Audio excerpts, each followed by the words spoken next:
Evangelho de Marcos, capítulo 3, dando continuidade à nossa exposição desse evangelho.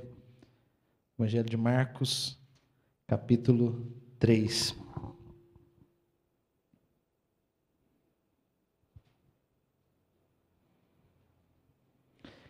A partir do verso 13, assim diz o texto: Depois subiu ao monte e chamou os que ele mesmo quis, e vieram para junto dele. Então designou 12 para estarem com ele e para os enviar a pregar e a exercer a autoridade de expelir demônios. Eis os 12 que designou: Simão, a quem acrescentou o nome de Pedro, Tiago, filho de Zebedeu, e João, seu irmão, aos quais deu o nome de Boanerges, que quer dizer filhos do trovão, André, Filipe, Bartolomeu, Mateus, Tomé, Tiago, filho de Alfeu, Tadeu, Simão, o Zelote, e Judas Iscariotes, que foi quem o traiu. Amém.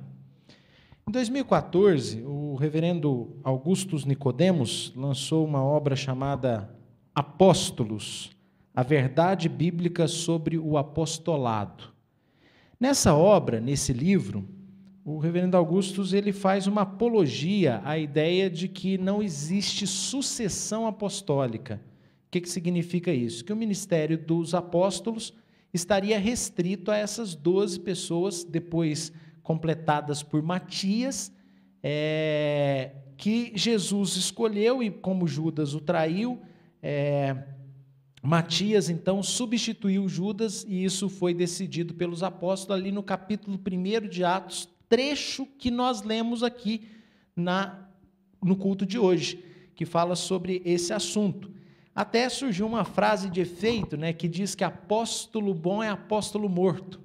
Apóstolo bom é apóstolo morto. Se vocês fizerem a conexão teológica, vocês entendem o sentido da frase, porque os apóstolos todos já morreram, e eles de fato são apóstolos. Qualquer pessoa que se apresente hoje como apóstolo, pode até usar esse nome, mas apóstolo mesmo seriam esses que Jesus chamou. Por quê? Eu vou falar um pouquinho sobre isso durante a exposição, não é o tema central da exposição, mas eu trago essa ilustração, eu uso essa analogia da obra do reverendo Augusto sobre essa concepção que nós temos de que os apóstolos eles têm prerrogativas específicas. Eu uso essa analogia para introduzir o nosso assunto aqui, porque o texto que nós lemos hoje fala sobre a vocação dos apóstolos, e para entender melhor o texto, podemos dividi-lo aí, pelo menos em duas partes claramente estabelecidas. Se vocês olharem aí na Bíblia de vocês vão perceber que do verso 13 a 15, fala da ação de Jesus em escolher e vocacionar os apóstolos, dando para eles autoridade. E se vocês olharem a partir do verso 16 a 19, nós temos a listagem dos nomes desses apóstolos. Então, se divide claramente em duas partes: o ato de Jesus vocacioná-los e a listagem dos nomes deles.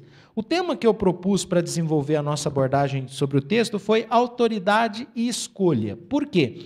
Porque todas as mensagens do Evangelho de Marcos, se vocês assistirem, por exemplo, a playlist que tem lá no canal da igreja, ela segue esse modelo: duas palavras para representar aquela porção da Escritura, aquela perícope ali que foi exposta, que foi explicada.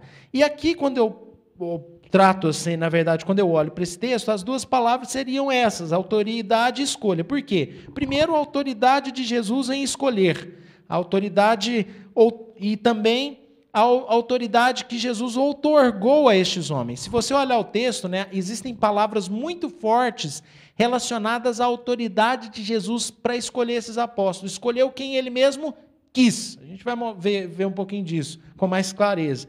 E deu-lhes também autoridade para serem enviados para pregar, para expelir demônios. E a segunda parte fala sobre cada um dos apóstolos, que envolve considerar as implicações relacionadas a essa escolha que Jesus fez destes homens.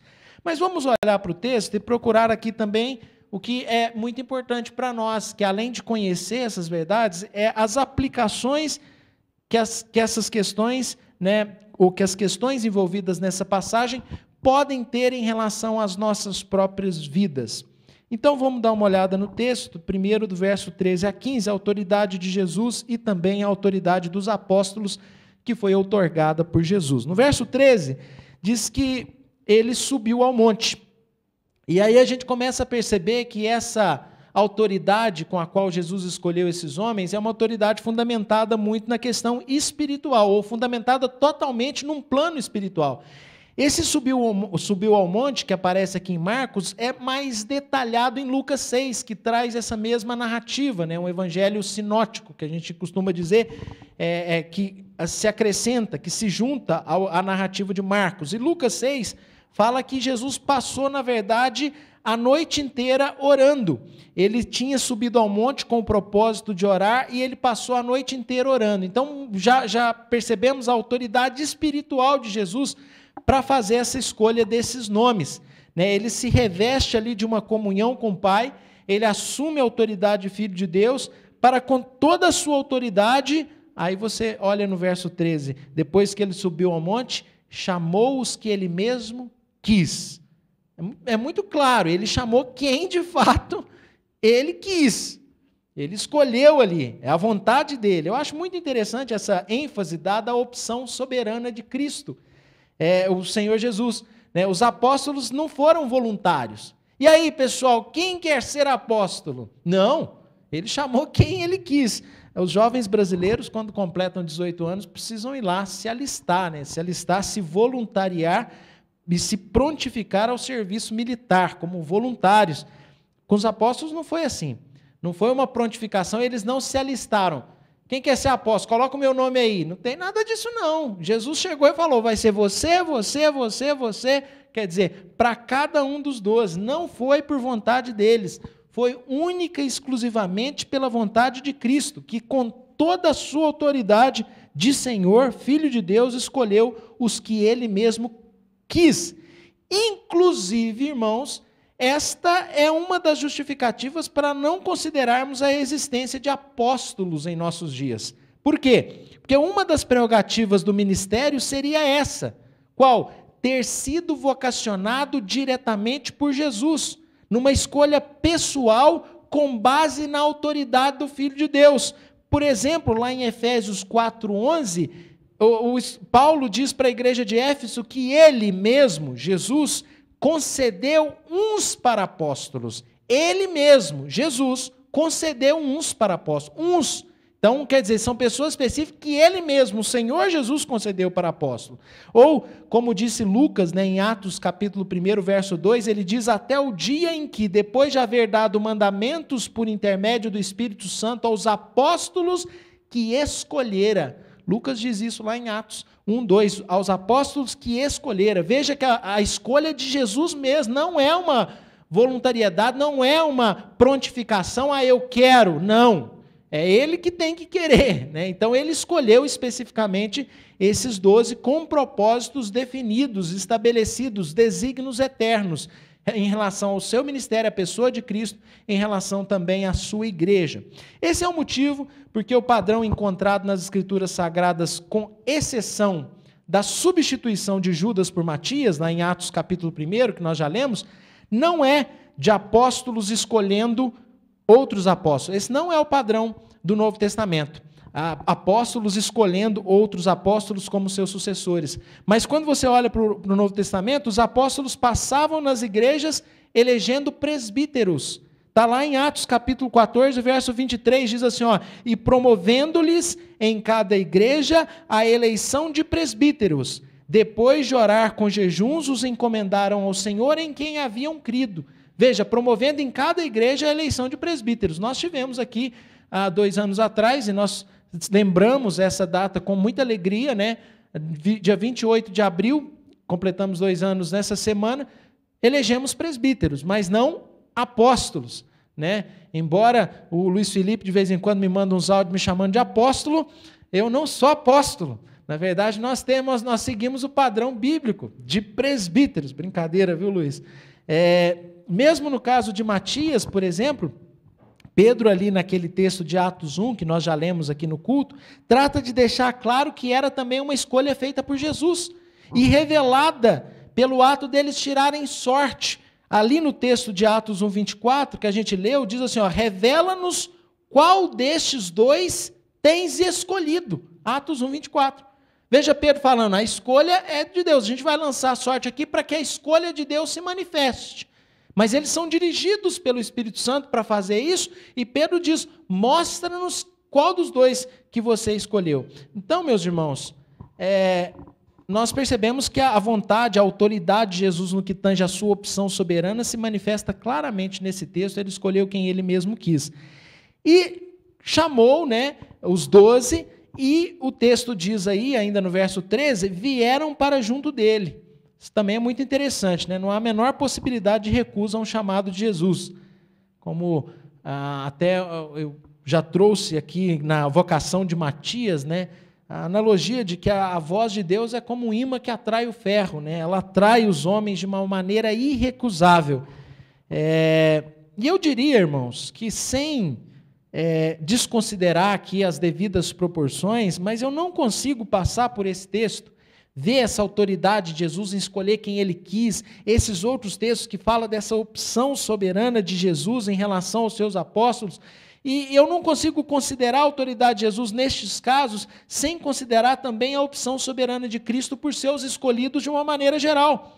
Lembrando das palavras que Jesus registrou, né? Ou, na verdade, as palavras que João registrou, atribuindo-as evidentemente ao Senhor Jesus, quando ele diz, olha, não fostes vós que me escolheste a mim, pelo contrário, eu vos escolhi a vós outros e vos designei para que vades e deis frutos, e o vosso fruto permaneça, a fim de que tudo quanto pedirdes ao Pai em meu nome, ele vos conceda. João capítulo 15, verso 16, não foste vós que me escolhestes, mas eu que escolhi a vós. Jesus escolheu os seus apóstolos, mas Jesus também escolheu cada um de vocês.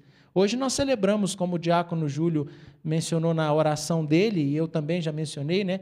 Hoje nós celebramos que a Stephanie vai professar publicamente a sua fé, e ontem na reunião do conselho ela dizia exatamente isso, eu vejo que não foi nada em mim, atribuindo totalmente a Deus, eu até brinquei, nossa, está muito calvinista, mas é o que a Bíblia diz, Jesus está dizendo, eu que escolhi vocês, a opção é minha, agora por que Deus me escolheu? Eu não sei, né? Como diria o Spurgeon, e eu cito sempre essa frase que eu gosto muito, olha, eu sei que foi Deus que me escolheu, porque do contrário eu não o escolheria. Eu sei que foi antes de eu nascer, porque se fosse depois ele não escolheria. Eu sei que foi por razões dele, porque eu não vejo nenhuma razão em mim para Deus ter me escolhido. Então foi Deus que me escolheu. E aqui Jesus diz, não foste vós que me escolheste, foi eu que escolhi a vós. E ele escolhe quem ele quer. Afinal, como também diz o mestre, muitos são chamados, poucos os escolhidos. Mateus capítulo 22, verso 14. É evidente que nenhum de nós foi escolhido entre os 12. Isso é claro, né? Mas fomos escolhidos entre a multidão, aquela multidão vestida de branco, que ninguém pode enumerar, né? As pessoas por quem Jesus morreu. E aí, citando Spurgeon de novo, né? Eu gosto de uma outra frase dele, que ele diz que é uma quantidade tão grande de pessoas que ninguém é capaz de enumerar, pessoas que, mediante a morte de Cristo, não somente podem ser salvas. Veja, essas pessoas, os escolhidos, eles não podem somente ser salvas. Na verdade, são salvas. Têm de ser salvas. Não existe a possibilidade de, por meio de qualquer casualidade, elas serem outra coisa, exceto pessoas salvas. Porque foram escolhidas e Jesus morreu por elas. No verso 14 e 15, depois de citar essa autoridade, Jesus em escolher quem ele quis, chamar os 12, e eles vieram junto dele, e essa disposição dos 12 em seguir a Jesus, os versos 14 e 15 diz que ele então designou 12, Marcos 3, 14 e 15, então designou 12 para estarem com ele e para os enviar a pregar e a exercer a autoridade de expelir demônios.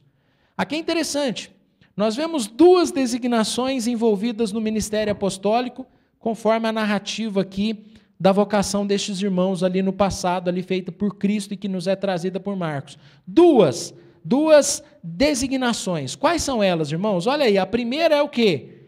Então designou 12 para estar com ele. Essa é a primeira. Designou 12 para estar com Jesus. Na verdade, na substituição de Judas, que a gente leu lá em Atos capítulo 1, né? O verso 21 e 22 de Atos 1, olha o que é dito lá, olha. É necessário, pois, que dos homens que nos acompanharam todo o tempo que o Senhor Jesus andou entre nós, começando no batismo de João, até o dia em que dentre nós foi elevado às alturas, um destes se torne testemunha conosco da sua ressurreição. Então veja, dos homens que nos acompanharam, o quê? Todo o tempo que o Senhor Jesus andou entre nós. Começando desde o seu batismo até a sua ressurreição, todo o ministério de Jesus. Por que isso? Né? Porque está claro aqui, olha, Jesus, uma das designações aqui no verso de número 14, é o quê? Estar com Jesus. Isso era a designação apostólica. A segunda, sim, é o quê? Ser enviado a pregar e a exercer autoridade de expelir demônios. Então, para estarem com ele, em primeiro lugar, testemunhando o seu ministério, e em segundo lugar, para serem enviados a pregar e exercer autoridade de expelir demônios. É interessante que nessa segunda, irmãos, prerrogativa que vem aqui, nós encontramos a origem do termo apóstolo. Por quê? A tradução da palavra apóstolos é o quê? É enviado. E aqui nós vemos que Jesus designou eles para estar e em seguida para ser enviado. Esse é um sentido básico da palavra apóstolo. Embora o uso da palavra, antes de ser popularizada pelos autores do Novo Testamento, ela já tinha o seu lugar na história, e se nós buscarmos no mundo antigo como é que ela era usada para designar especialmente navios, que eram enviados em missões militares nas sociedades antigas, bem antes do nascimento do Senhor Jesus, usava-se essa palavra, né, para expedições marítimas militares que iriam em missões navais. E depois ela começou a ser aplicada a qualquer grupo expedicionário que saía numa missão, que era enviado. No entanto, meus irmãos, a maneira como é usada aqui no Novo Testamento é um pouco mais profunda do que simplesmente enviados. Por quê? Eu passo a mostrar para vocês biblicamente, olha, quando nós pensamos em Jesus usando essa palavra, é evidente que ele não teria usado ali a palavra apóstolo. Por quê? Jesus falava grego? Não. Qual que era o idioma que Jesus falava? Não é bem o hebraico, mas é muito próximo do hebraico. Havia um dialeto comum nos dias de Jesus em Jerusalém, na região em que Jesus viveu e exerceu o seu ministério, que era o aramaico. E o verbo enviar no aramaico é shalia, ou shaliá, eu não sei exatamente como é que pronuncia, que tem a ver com essa questão de enviar, que no grego é apóstolo, né? Vários textos do Antigo Testamento trazem essa ideia de representatividade a partir de um enviado. Por exemplo, o rei Josafá, lá em 2 Crônicas 17, 7 a 9, ele envia príncipes representantes, e aparece esse termo que foi usado por Jesus ali, que é shaliá. Lá em 1 Samuel, capítulo 25, versos 40 a 41, nós temos enviados do rei Davi, que também aparece esse termo que provavelmente Jesus usou ali.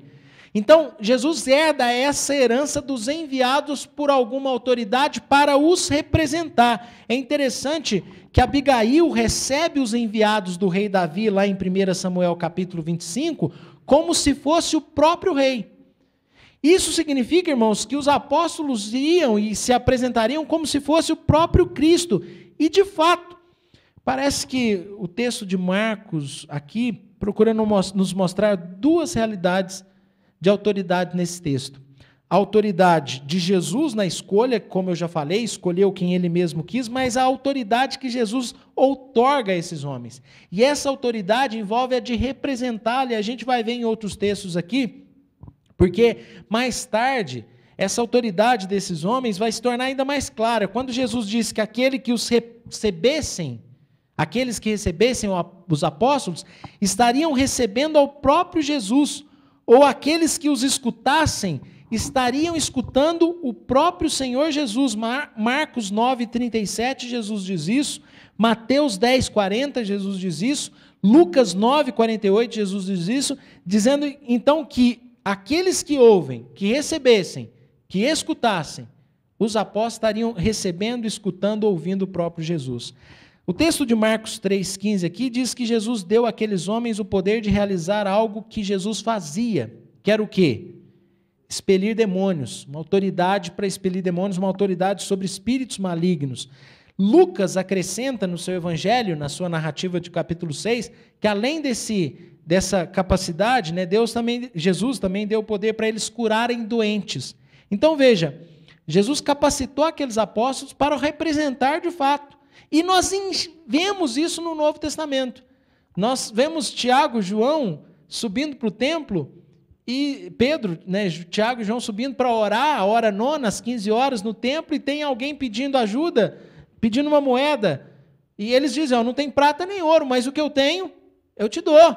Levanta e anda. Está lá no livro de Atos, se não me engano, no capítulo 3 que tem essa narrativa. Por quê? Porque eles foram capacitados aqui por Jesus. Foi dada uma autoridade para eles. Por isso que eu disse que o tema seria autoridade e escolha. Primeiro, a autoridade de Jesus em escolher quem ele quis, e eu deixei isso bem claro, e a autoridade de Jesus em dar, ou a autoridade dos apóstolos, né, outorgada por Jesus de expelir demônios, curar doentes, de exercer essa representatividade de Cristo.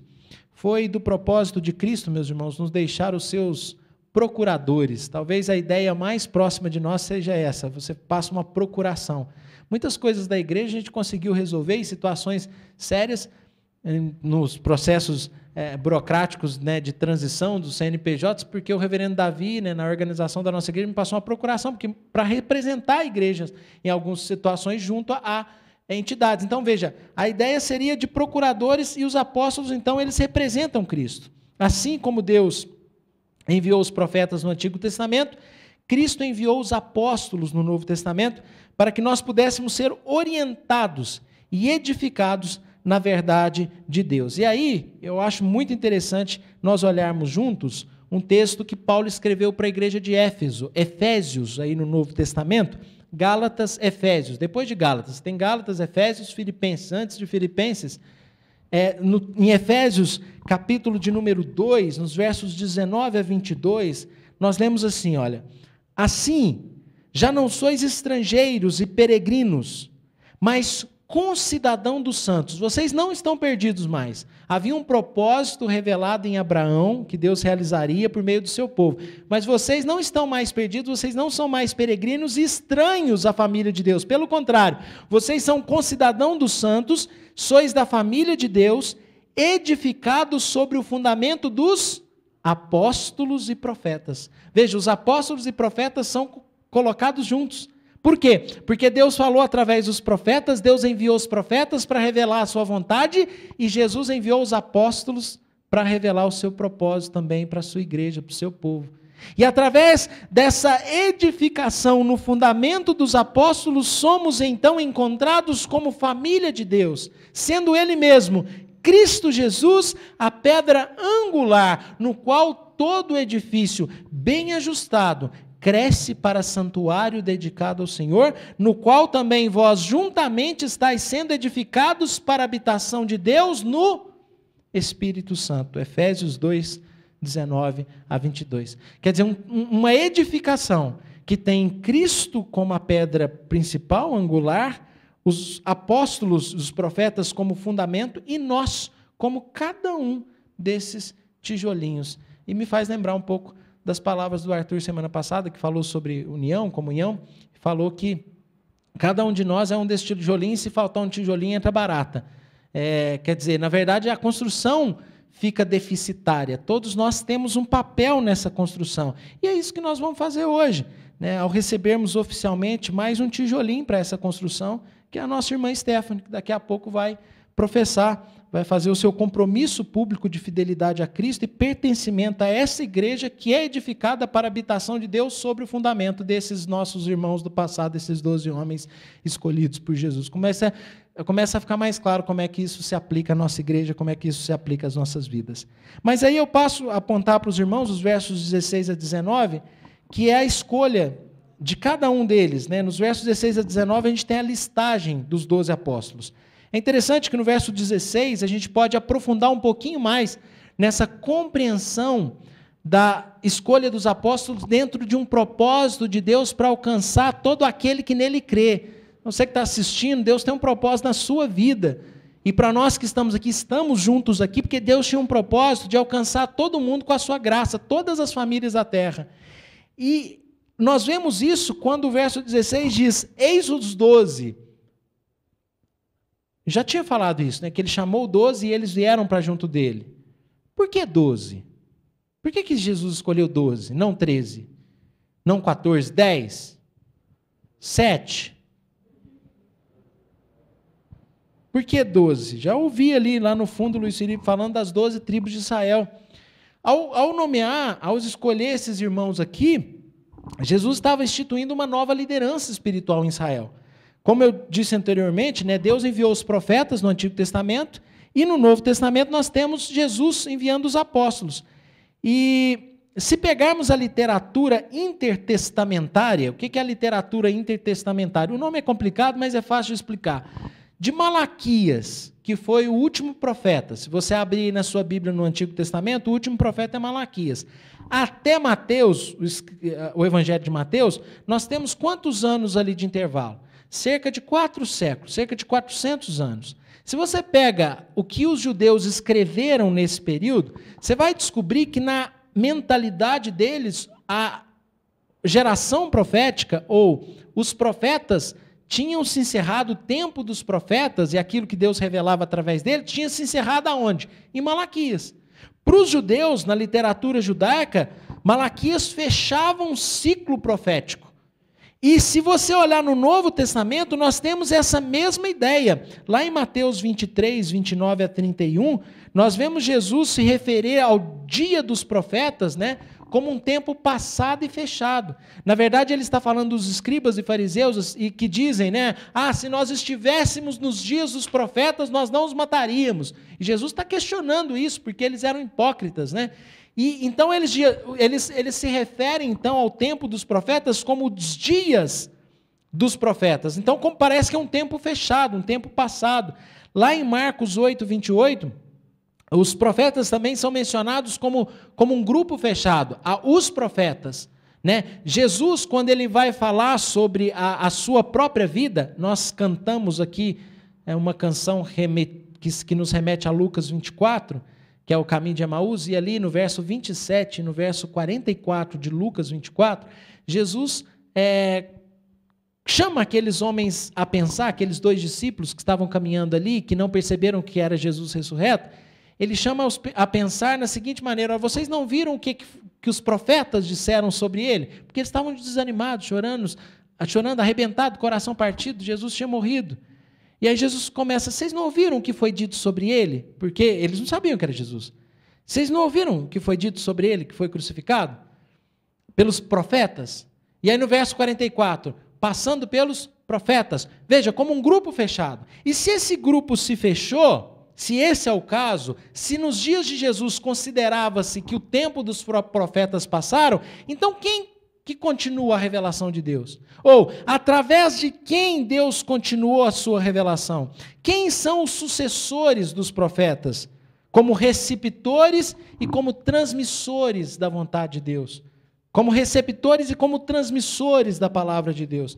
Sem dúvida que coube a estes homens o papel de fazer conhecida a revelação do profeta que seria levantado semelhante a Moisés, como diz em Deuteronômio 18:15, que surgiria um profeta semelhante a mim. E os apóstolos, então, quer dizer, Moisés falando que iria surgir um profeta semelhante a ele, quer dizer, o profeta da nova aliança, que é o Senhor Jesus, e os apóstolos nos trazem a revelação desse profeta, como embaixadores da nova aliança. E eles estavam, então, incumbidos, e isso aqui é interessante, irmãos, porque o Luiz Felipe, quando eu perguntei por que 12, ele falou assim, por causa das 12 tribos. Porque 12 tribos formavam a nação de Israel no Antigo Testamento, o povo através do qual Deus enviou Cristo. Mas não só isso, Deus entregou a lei, Deus entregou o culto, Deus entregou a herança. Paulo fala sobre isso, né? Os deles são os patriarcas, e dentre esses patriarcas podemos incluir os 12 filhos de Jacó, que se tornam os pais das 12 tribos de Israel, que geraram fisicamente a linhagem genética genealógica do povo de Israel. E os apóstolos, eles são como que embaixadores e aqueles que geram espiritualmente o novo Israel de Deus, através dos seus ministérios de ensino da palavra de Deus, que traz a conversão e novo nascimento. E o novo nascimento vai formando uma nação, que nós fazemos parte delas.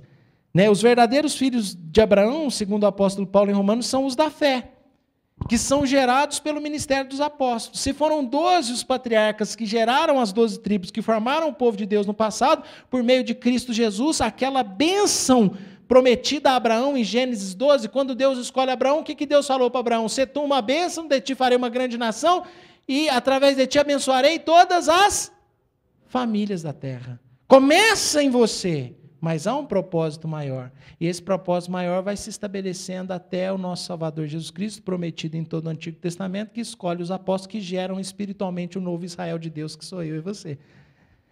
Fazemos parte do povo de Deus, gerados espiritualmente, filhos de Abraão pela fé. Inclusive, é interessante que hoje nós estamos com a mesa do Senhor aqui, e na mesa do Senhor a gente celebra a nova aliança no meu sangue, né, que Jesus fala. E Jesus falou isso diante de quem? Dos apóstolos. Foram os 12 que estavam com ele à mesa. Em Lucas 22:14, nós vemos que Jesus se pôs à mesa com os apóstolos, estabelecendo a nova aliança no seu sangue, e eles eram o quê?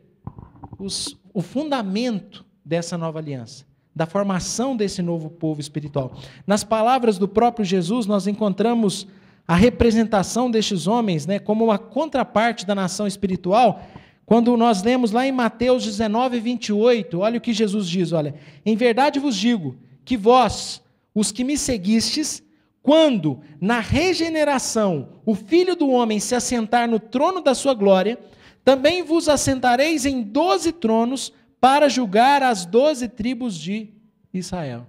Promessa aos apóstolos na consumação.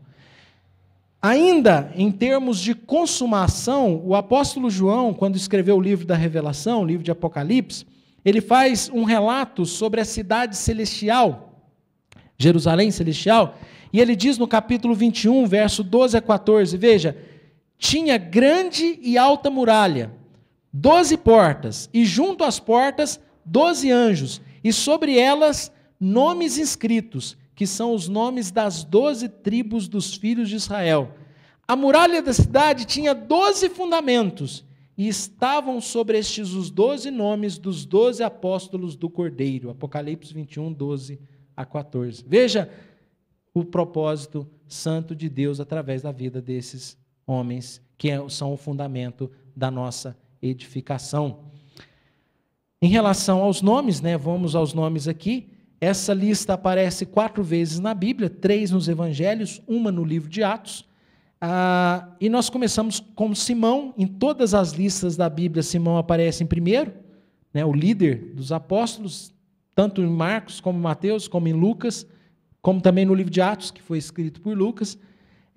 Tiago e João, apenas aqui nesse trecho tem essa descrição sobre esse nome que Jesus teria dado a eles, né? O que é o nome aí, Tiago e João?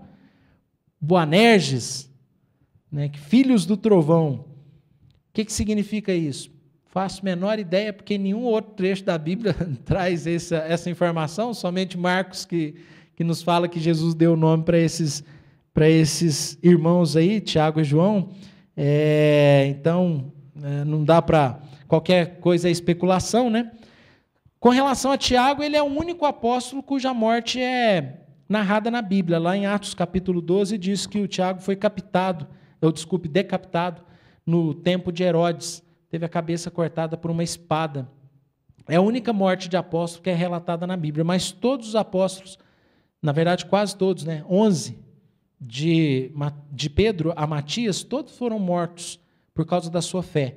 O único que morreu de idade seria João, que na ilha de Patmos escreveu o livro de Apocalipse. Os outros foram martirizados, eram testemunhas da ressurreição de Cristo. Até isso é um argumento muito forte, porque a tradição, a história nos entrega que todos foram mortos. Até Paulo, né, que é o apóstolo retardatário, ele fala, né, eu sou um apóstolo fora do tempo. Por quê? Porque ele tinha as prerrogativas apostólicas, mas ele deixava bem claro, eu sou um apóstolo, mas eu não estou entre os 12. Eu sou chamado fora do tempo. Aqui porque Deus tinha um propósito, apóstolo dos gentios, né? Um propósito específico, que a gente pode falar mais sobre o ministério de Paulo, mas a gente gastaria muito tempo aqui. Mas André também aparece aqui, né? André é interessante que ele foi o meio que Jesus usou para chegar a Pedro, porque André levou primeiro o seu irmão, quando ele conheceu Jesus, ouviu Jesus, ele vai chamar Simão, está lá no capítulo 1 do Evangelho de João, o missionário.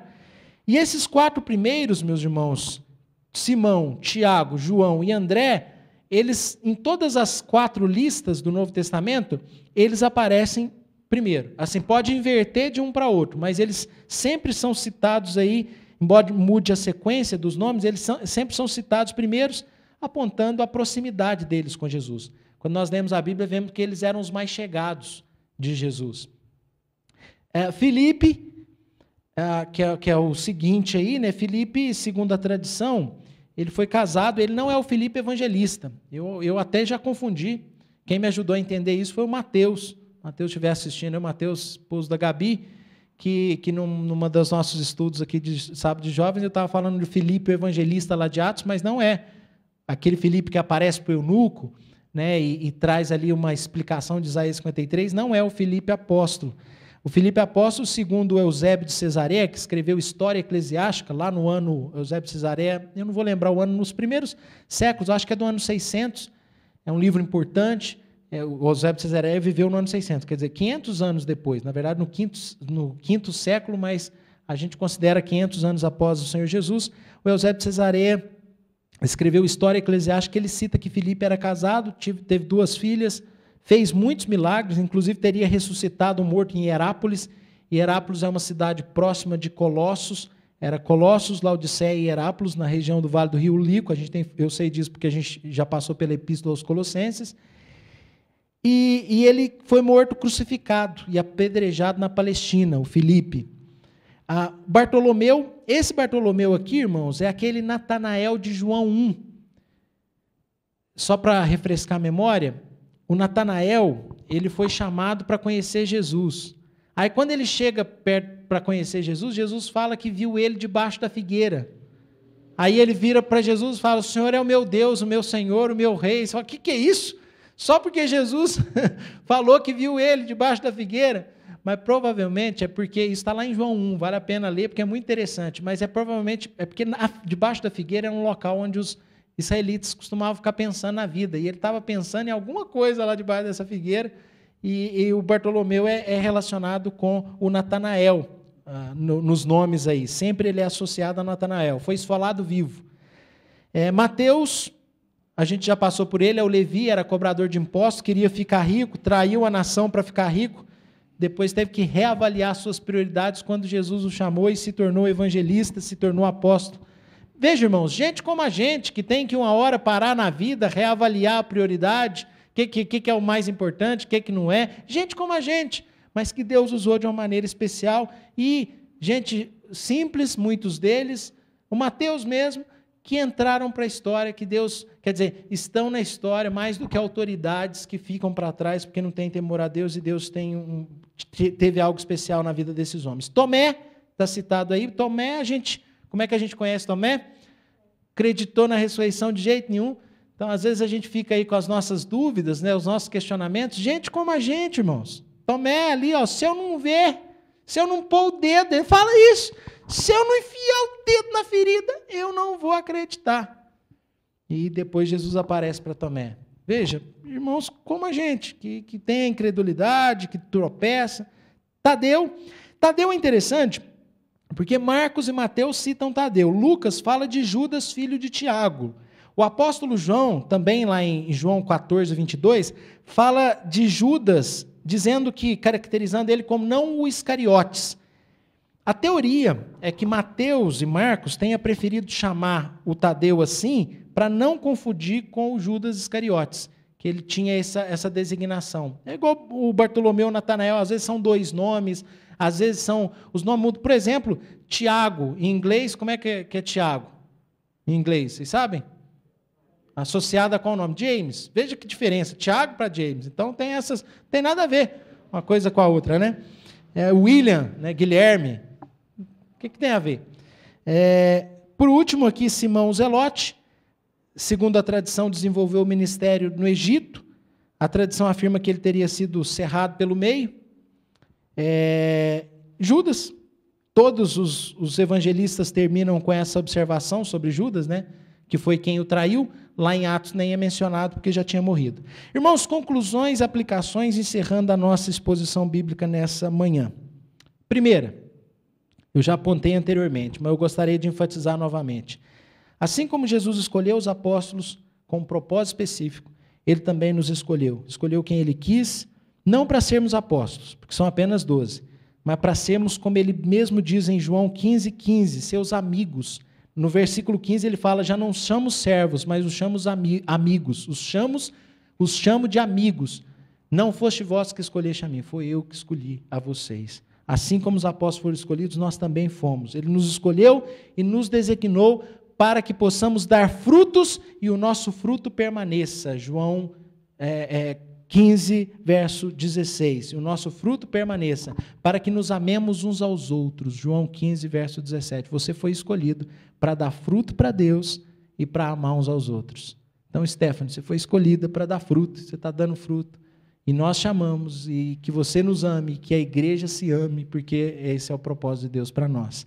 A segunda é que o ministério apostólico, né, e a vida desses homens é também uma expressão do amor de Deus por nós, porque foi através destes homens que a igreja se estabeleceu, está viva até hoje, edificada no fundamento dos apóstolos e profetas, e nós somos as pedrinhas que compõem essa edificação, que é a habitação de Deus. Terceira, é o propósito de Deus, né, para pessoas diferentes, como eu disse, personalidades diferentes, histórias diferentes, transformações, experiências com Deus, mas especialmente fidelidade. Dos 12, como eu disse, 11 teriam sido martirizados, e eles assim glorificam o Cristo ressurreto, mostrando para nós que era verdade. Eles não morreriam por uma mentira. Era verdade que ao terceiro dia ele ressuscitou, está vivo, se assenta no trono, e nós servimos ao mesmo Senhor, alicerçados no fundamento dos apóstolos. Amém.